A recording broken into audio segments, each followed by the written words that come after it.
Hello and welcome to Talking Good Gamers match preview of Crystal Palace against West Ham United. Gonzo, kick us off with your thoughts on Palace, please. Yeah, done really well this season. In the end, I mean, I wouldn't have gone the way that they'd have wanted to with having to get rid of Patrick Vieira. That was the long-term strategy. He was the guy to take them forwards to transition from Roy Hodgson, who had done excellent work, as I've maintained for a long time now. And I not say this because he's returned and he's done okay. I said this before. Roy Hodgson kept them in the Premier League for more time than I've ever known Crystal Palace to be in the top division. Crystal Palace's best time in the top division, well, it's now. It's right now. And Roy Hodgson played a big part in that. Obviously, what they wanted to do is transition from his, what was seen as a overly negative style, maybe. And so they went a different way. They wanted to go for a more expansive route. They went Patrick Vieira.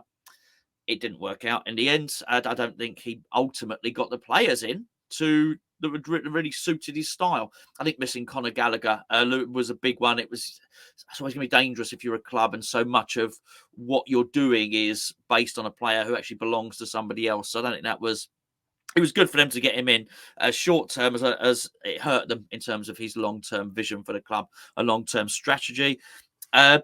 They've got some relatively new investments. I think Steve Parish has diluted his holding in the club somewhat. So they've had some overseas investment, American, I think.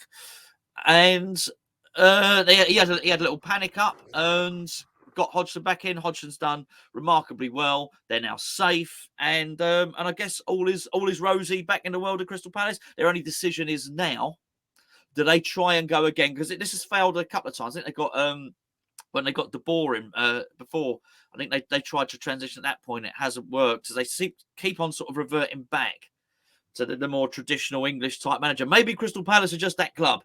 So they've got a decision to make. What do they go for it again and try and change the face of the club again and change the way they're doing things? Or do they stick with it and sort of be happy to be in the Premier League?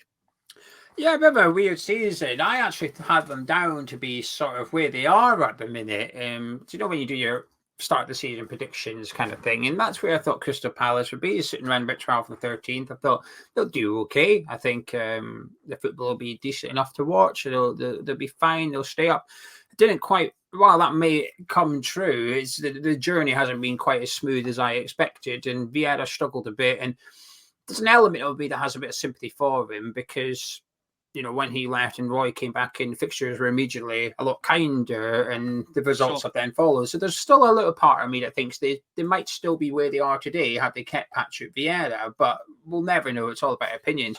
I don't mind saying I got the Roy Hodgson thing wrong. I thought it was a poor appointment when they went and got him back. I thought it was actually a bit of a risk. I thought the football, when he left Crystal Palace and what he did at Watford, I thought it was poor. I don't enjoy watching this football. I think it's boring. I think there's a lot of exciting talent at Crystal Palace, and I wasn't confident that you would see that exciting talent under Roy Hodgson. But certainly in his first 3 games, you did with Elise and Eze. You definitely saw that players performing really well into the top of their ability, and he has provided a bit of exciting football. And safe, they should be safe, shouldn't they? 37 points, you'd imagine they'll be all right. Between now and the end of the season, hopefully he can sort of take the shackles off a little bit and entertain the Crystal Palace fans, because certainly the first half of the season, it was few and far between. The entertainment factor had been cranked down a little bit at Selhurst Park, whereas last season with Vieira, it felt like Palace had got a little bit lucky because Vieira didn't have the best resume in the world when he went there, and he certainly wasn't their first choice to take over either. So it felt like they'd sort of stumbled upon it, which happens, like we did with Slaven Bilic in the first season. Whoa, your 5th choice manager, look how good it's worked out. But ultimately, funnily enough, the club almost ends up being proven right, because it starts to go sour pretty quick, and it's like, that's why he was sort of 5th choice manager, if you want. So I think they'd have been okay had they stuck with Vieira. But like you said, a big decision now to come in the summer. What do you think Crystal Palace should do? It depends how much you want. There's such big money in the Premier League now that staying in the Premier League is massive. If they stick with Roy Hodgson and give Roy Hodgson another year, they will stay in the Premier League for another year. See, but you were half right in what you said.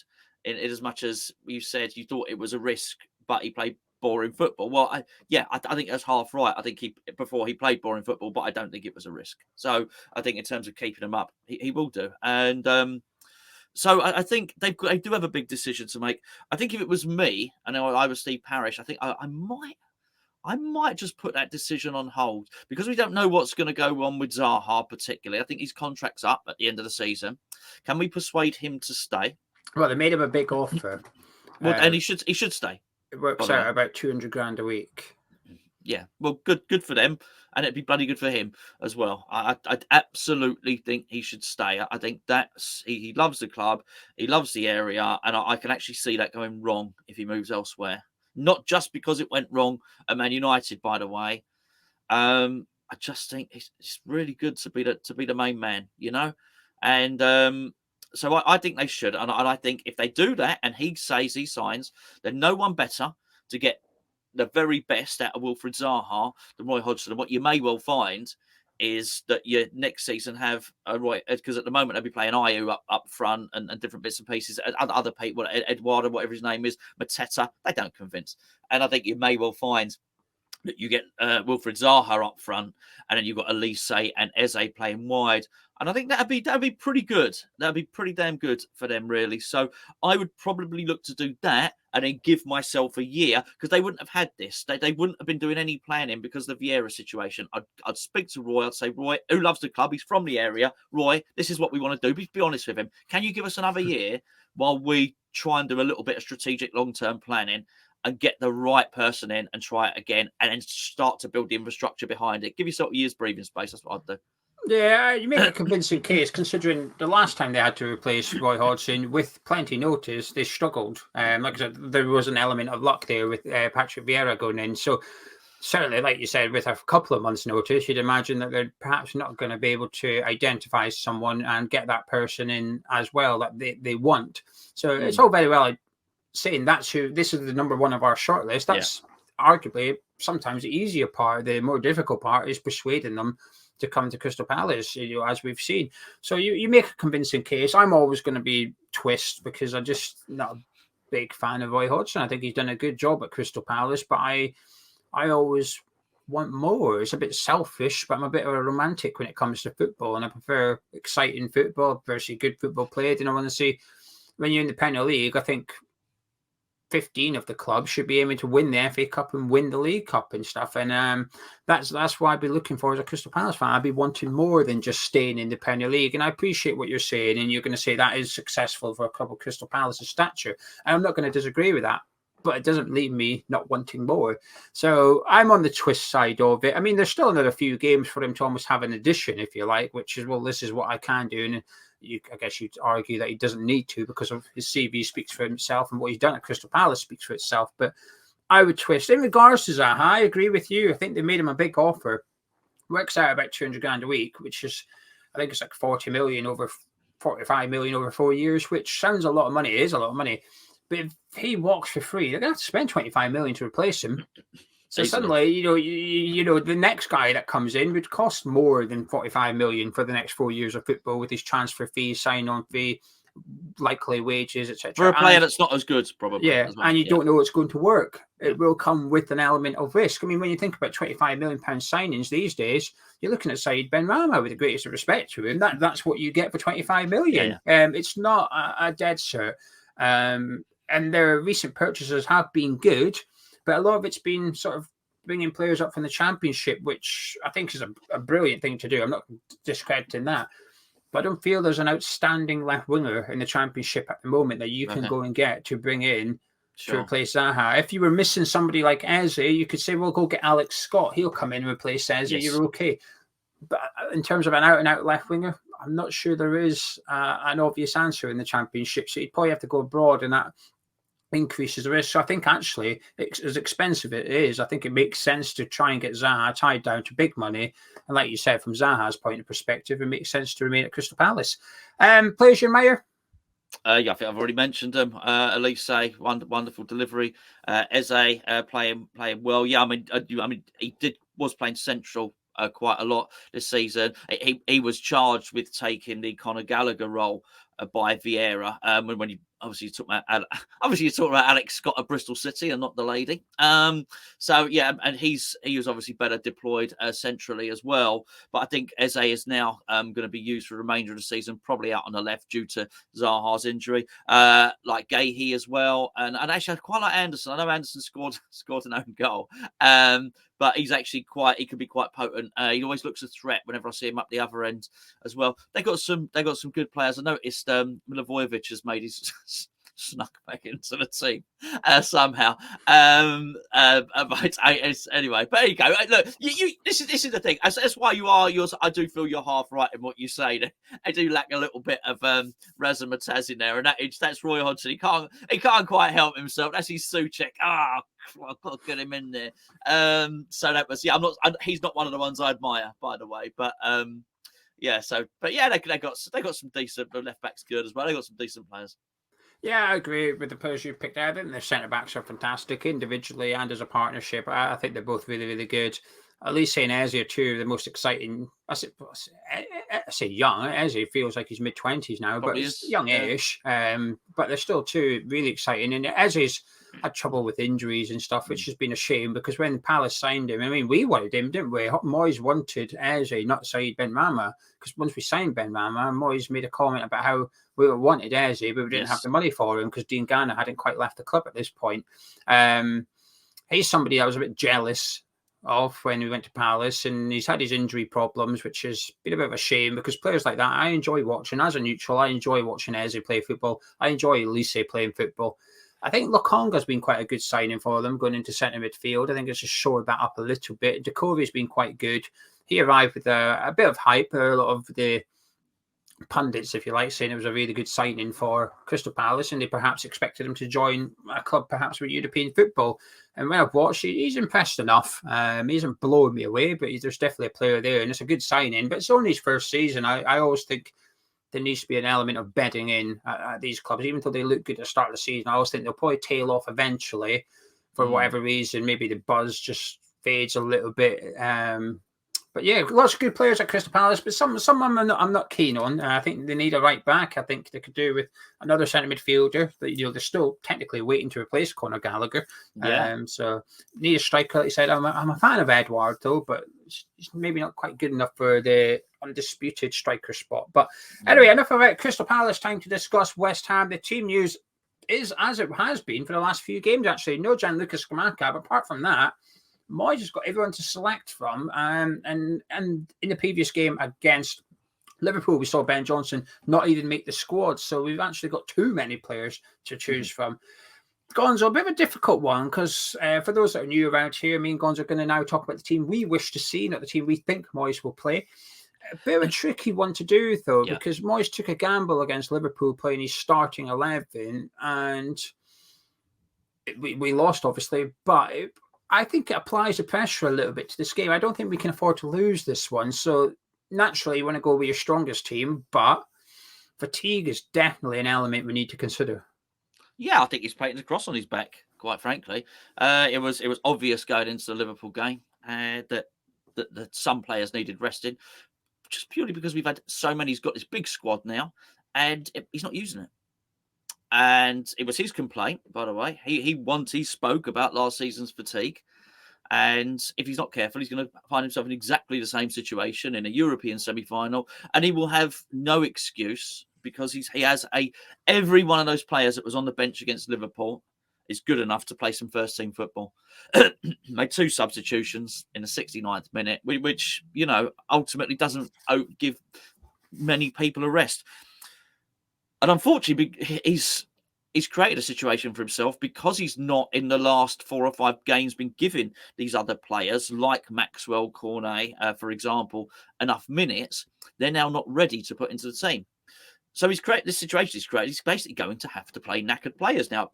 Basically, his foresight over the next month to manage his planning. He should have ideally had his teams, and that doesn't always work out like that because things happen, but ideally he should roughly know what his teams were going to be over the next month or whatever, and players should have dipped in and unfortunately, because he's not done that and he's not had that forward planning, is now in the situation whereby he's going to have to play knackered players, because actually the alternatives are just not fit enough, are not good enough, or not the right players. And I think that's an issue. Now, there's one of them I have a little bit of sympathy for in terms of Michail Antonio, and he did take him off after 69 minutes. There is no alternative. You're going to have to play Michail Antonio. The reason I have sympathy is because Scamacca got injured. But then again, I don't have much sympathy because he's gone and bought a player in Danny Ings who's totally unsuited to the West Ham system. So, again, I feel a lot of the problems are self-made here. We almost have to. We don't have to win, but we have to not lose against Crystal Palace. So he's going to need to find a way to inject. Actually, maybe that is the way. I was going to say inject some energy into these players. Maybe that's it. Maybe just inject them with some adrenaline or something like that. You're allowed to say probably illegal. Whatever he's going to inject them with, something legal, hopefully. He's probably going to have to do that. And because of that, I'm not seeing too many changes that I can make for this one. Maybe we just need to discover a few players of our players have got asthma. There's a little conspiracy theorist about Liverpool performing so well, and I mean, how have you not seen it? Just Google it, Liverpool asthma. Something, just Google it. I will. That'll keep me occupied this afternoon. This is our 9th game in 27 days. Right. It's a lot of football for a lot of our players, and the problem is these games are the wrong way round. So we've got Crystal Palace Saturday, then we play Man City midweek. If it was the other way around, it'd be easy. I think you say, right, just rotate completely against Man City, take the defeat, rest up, and then full 11 against Crystal Palace. But we don't have that luxury, and we're now in a position where, because of Nottingham Forest winning, and obviously Everton play tonight, so we don't know the outcome of it just yet, but it's still tight down there. We're still not clear. We still need to get some points on the board here. And if we get nothing against Crystal Palace, we have a double header against Man City, Man United, where there's going to be pressure on to get something from one of those games. And we're possibly going to be going up to the Etihad, either having to play our strongest 11 for their 10th game in 31 days, or we have to rotate going to the Etihad. It's one of the two. It's a very, very difficult call to make. So we're in a little bit of a rock and hard place. And I agree with you. Lack of planning has got us to this point. I feel, against Ghent, we possibly didn't have to go that strong. We didn't possibly need to play Kurt Zuma in that game. And then against Liverpool, I think there was options to rotate, which he hasn't done. And there were certainly subs to be made, which he hasn't done. Yeah. And I agree with you that he's got to the point now where you speak about Kearney not having enough minutes. I will pick out Tilo Kehrer, played really well against Arsenal and sits the next 3 out. That momentum Kehler's got, that confidence Kehler's got is gone now. Fornals comes off the bench against Bournemouth, scores a scorpion kick. We don't use him in the next game. That confidence is possibly gone now. So capitalising on players' individual form we've not really done that either. We're not taking advantage of it. So even for me and you doing our little teams today, it's quite tricky. So I think I know what Moyes will do. I think we'll start the same 11 again. I think you're right. But in terms of what we want to see, talk me through your defence, please. Well, there's not an awful lot to do with it, I think, because the defence are good. So I'd pick Fabianski. I'd pick Soufal. I would still pick Zuma and Agurd, despite my concerns with Zuma and his fitness. But he is so good, I don't think you can drop him. And I'd pick Emerson at left back because he's faster, basically. And at some point, we keep playing Cresswell now. At some point, we're going to feel, whilst he maybe not one of the ones we're looking at, thinking, oh, he looks knackered. We keep doing this, he will be. So I'd stick Emerson in there. Cresswell over Emerson for me, but apart from that, I completely agree with everything you've said. I think I'd be looking at the Man City game as one that you rest Kurt Zuma for. Because Moyes took a gamble against Liverpool. It didn't work, but I think he's got to take another gamble here, which is win this game. Yeah. We have to win against Palace. And then we can go to Etihad, and then we can change the whole back four if we want to. We can take the defeat. We can say, that's fine. We'll take the 2-0, 3-0 loss, and we'll move on to the Man United game. But I think it's riskier to sort of over-rotate for this match and find yourself getting beat by Palace, and then the pressure's on for City. So I agree with your defence. Cresswell for me, because he's come up against Saka and Salah, and he's coped fine against both of them. Elise, another tricky customer, but I've been impressed by Aaron Cresswell, so I'm going to stick with that defence. Moving into midfield, I mean, again, I feel like you're forced to select two of them. Well, you are. You absolutely are. You have to pick Rice and Paqueta because they are just so good. But I'm going to pick Flynn Downs as well. I A agree. big point to prove for Flynn Downs here as well. I mean, look, I think he's probably off at the end of the season anyway. I really do. He made the wrong choice. I mean, he made it with his heart. Crystal Palace were in for him. He was on his way to sign for Crystal Palace, and then basically somehow he was persuaded to sign for West Ham. It's not worked. David Moyes doesn't play him, and don't blame him in any way, shape, or form for what he's not had a fair chance, and he gets mad at a match. He doesn't play the next game, so I don't even expect him to play this game, but I would play him in this game because I do think any way you can try and shoehorn some energy into this team without it impacting the quality, I think you can, and that's one area I think we can do it because actually, whilst Souček was okay in the last couple of games, little disclaimer, little spoiler, we myself and Geo both gave him a 6 out of 10 when we did our Patreon player ratings. I think Flynn Downs is more than capable of coming into that team and giving a 6 out of 10 or better, and you'll get higher energy levels as well. So yeah, Downs, Rice, and Paqueta. Completely agree. And also, we don't have to change the way we play. The way we played recently has been working. And I think it's a like-for-like replacement. Is he exactly the same as Souček? No, of course he's not. But I think he's similar enough. And I think he's showing... We've played him in about 6 different positions since he's come to the club, Flynn Downs, and he's showing that he can adapt and play whatever he wants. We played him right wing again at Anfield, and he's still put in a shift out there and played that role to the best of his abilities. So I think he's showing that he can adapt, and I think Downs will be able to go into that midfield, and we wouldn't notice too much change between the pair of them. So that's an obvious one for me. Now, the front three is where it gets a little bit tricky because they've all played a lot of minutes, Gonzo. Some of them are in decent form, quite pivotal to the way we play as well, but they look knackered. They do look knackered, but Bowen is so good, even knackered, and even at the end of the game, he almost scored. So you have to pick Bowen. You have to pick Antonio as well because the options. There's no I disagree. Do you? What you'd pick Cornet there? Would you? No, I agree with Bowen. I think Bowen has to play a front three without Bowen. I'm not sure we scored 2 goals on Saturday. I think Bowen's so pivotal to the way that we play. He has to play. I would go Mubama. Yeah. Yes, that would be good. I've got a young. Well, I've not got a young. Anyway, I'll tell you in a second. Go on. I think Mubama deserves a chance, and I'm a bit reluctant to throw him into a relegation battle. I'm not quite sure that this is the same relegation battle as it was a month ago. I feel like we've got enough daylight between us and the bottom 3 for now. So I think the pressure's off a little bit in some regards, but he also just ticks a lot of the boxes. What Moyes wants in a striker, and what Moyes gets from Michail Antonio, I think Mubama ticks a lot of the boxes. Yeah. He works tirelessly hard. If the Youth Cup final was an addition, and it should have been, that should have been an addition for those players. It's only fair to say to those boys, right, come on, the gaffer's watching what you got.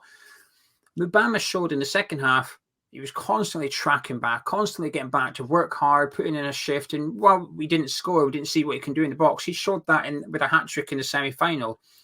He showed that with a brace against Stoke City in the last 16 of the same competition. He scored for the first team now. He's got 27 goals in all competitions this season. This is a guy confident, in form, physical, fast. He's ticking all the boxes. Now, what game comes after this? Man City away.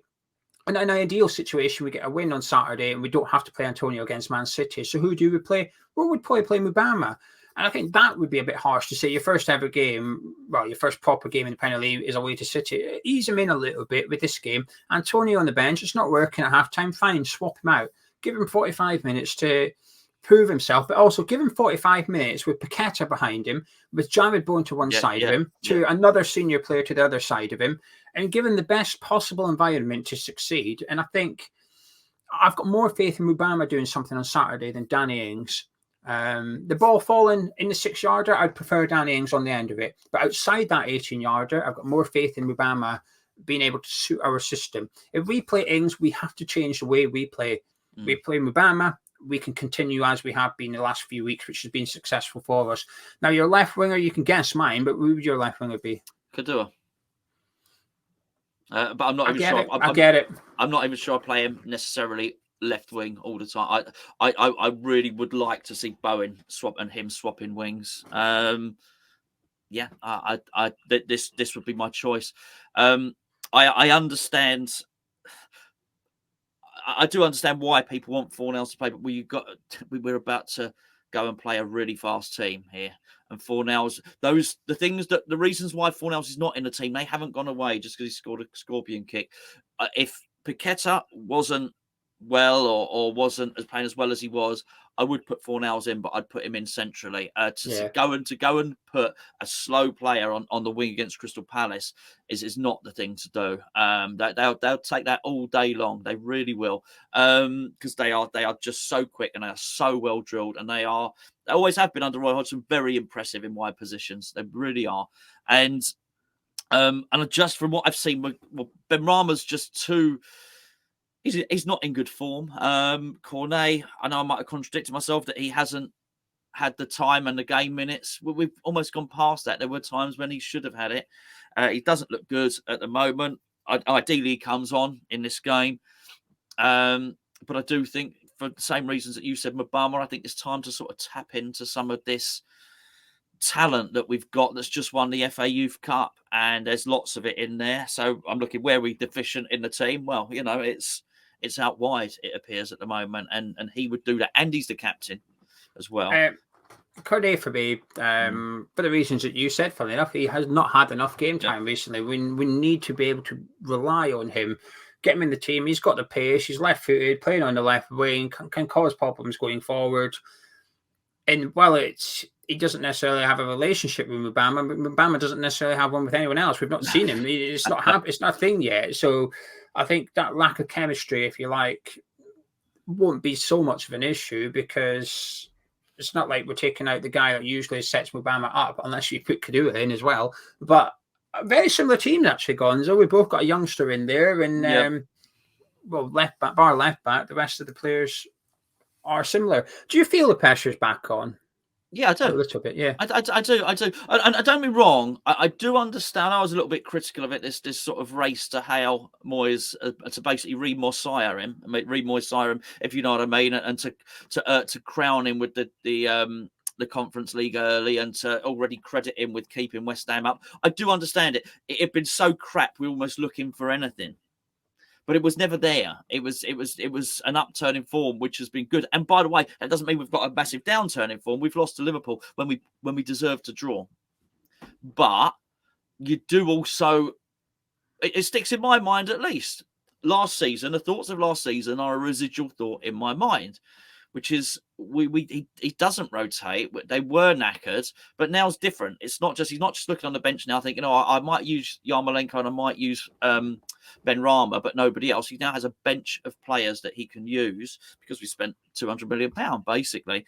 He had Vlasic and Kral on his bench last season. Exactly, you know what I mean? Right. We wouldn't use, and so now is different. Now he has the players that he's chosen. There's the pressure is on him now. The pressure is on him. What we got ourselves a nice bit of daylight in the league, and we can beat Crystal Palace. Make no mistake about it. We can beat Crystal Palace. I'm not saying this is doom and gloom, but there is pressure on him now, because if he doesn't beat Crystal Palace, then he's going to be forced into playing these players time and time again. And I'll tell you now, by the time we get to Alkmaar, these players will be pooped. They'll be completely gone. We'll play a vibrant team who are bouncing in the Eredivisie, who probably are going to be rotating. They've got very little fixtures. There you go. They don't play midweeks. They've just got weekend games really until they play us. There you go. So he's painting himself into a bit of a corner. This is where experience comes into it. This is where you talk about 1,000 games. Well, 1,000 games is only really relevant if you're saying, well, I'm so experienced, I have a body of evidence to draw upon, so as I can now make wise decisions.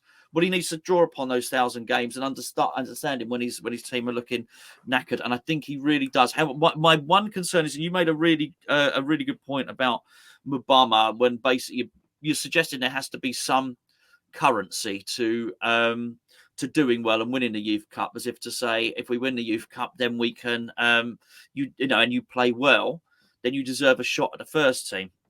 And I agree.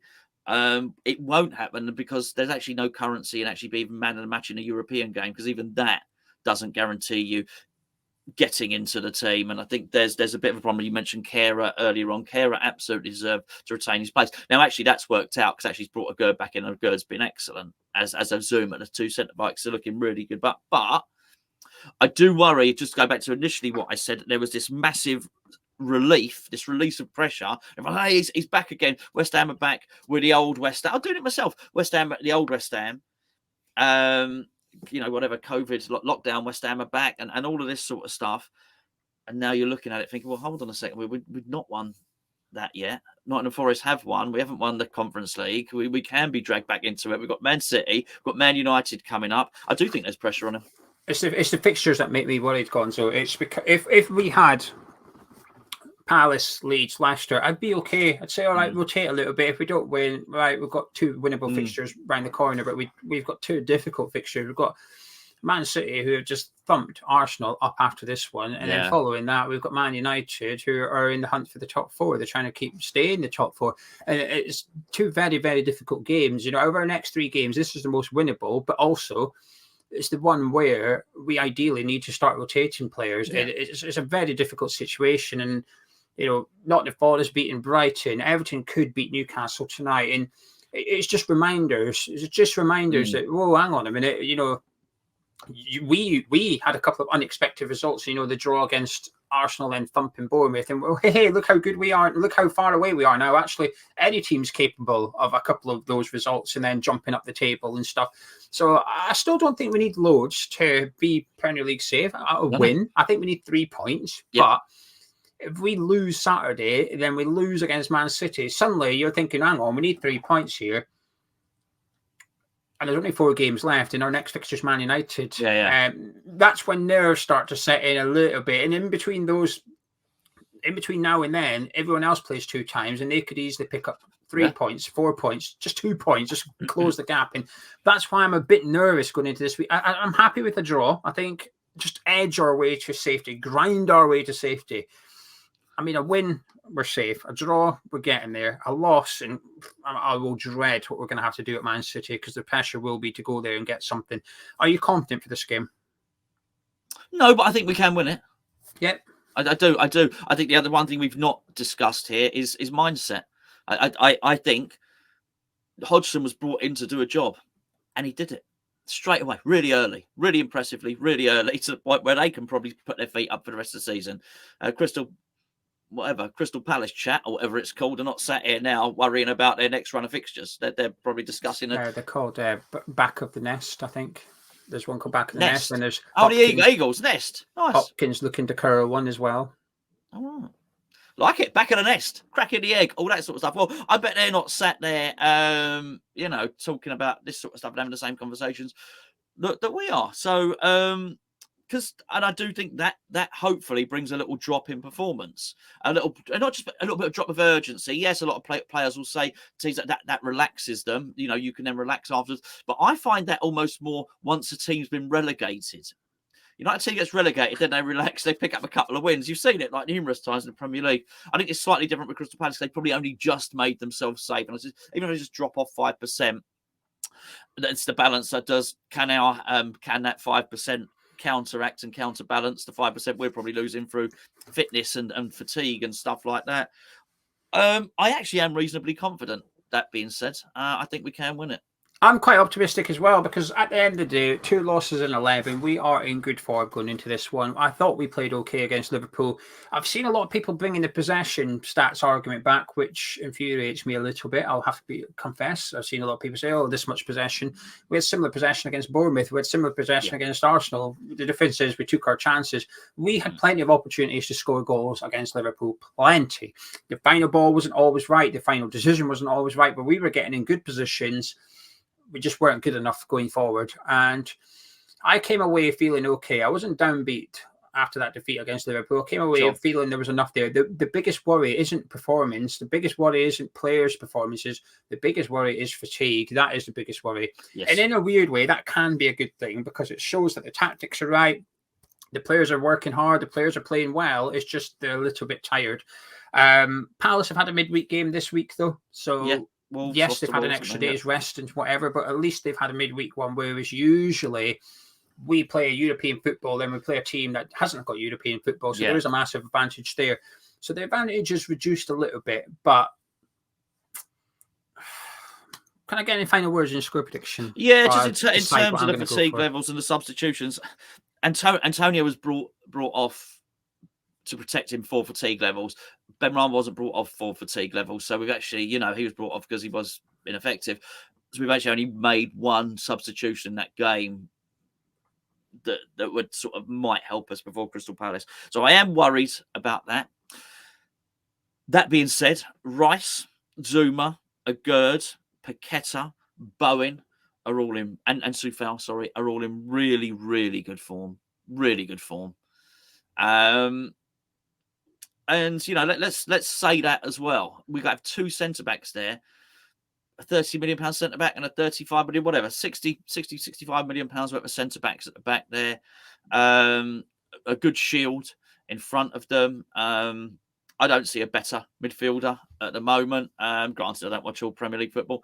I'm not so an attacking midfielder like De Bruyne, you understand. But in terms of a proper central midfielder, I'm not seeing a better central midfielder than Declan Rice at the moment. So that's got to do something. And Paqueta is purring. So I think we can win. And I think we've managed to get some results recently, even without the front three firing particularly well.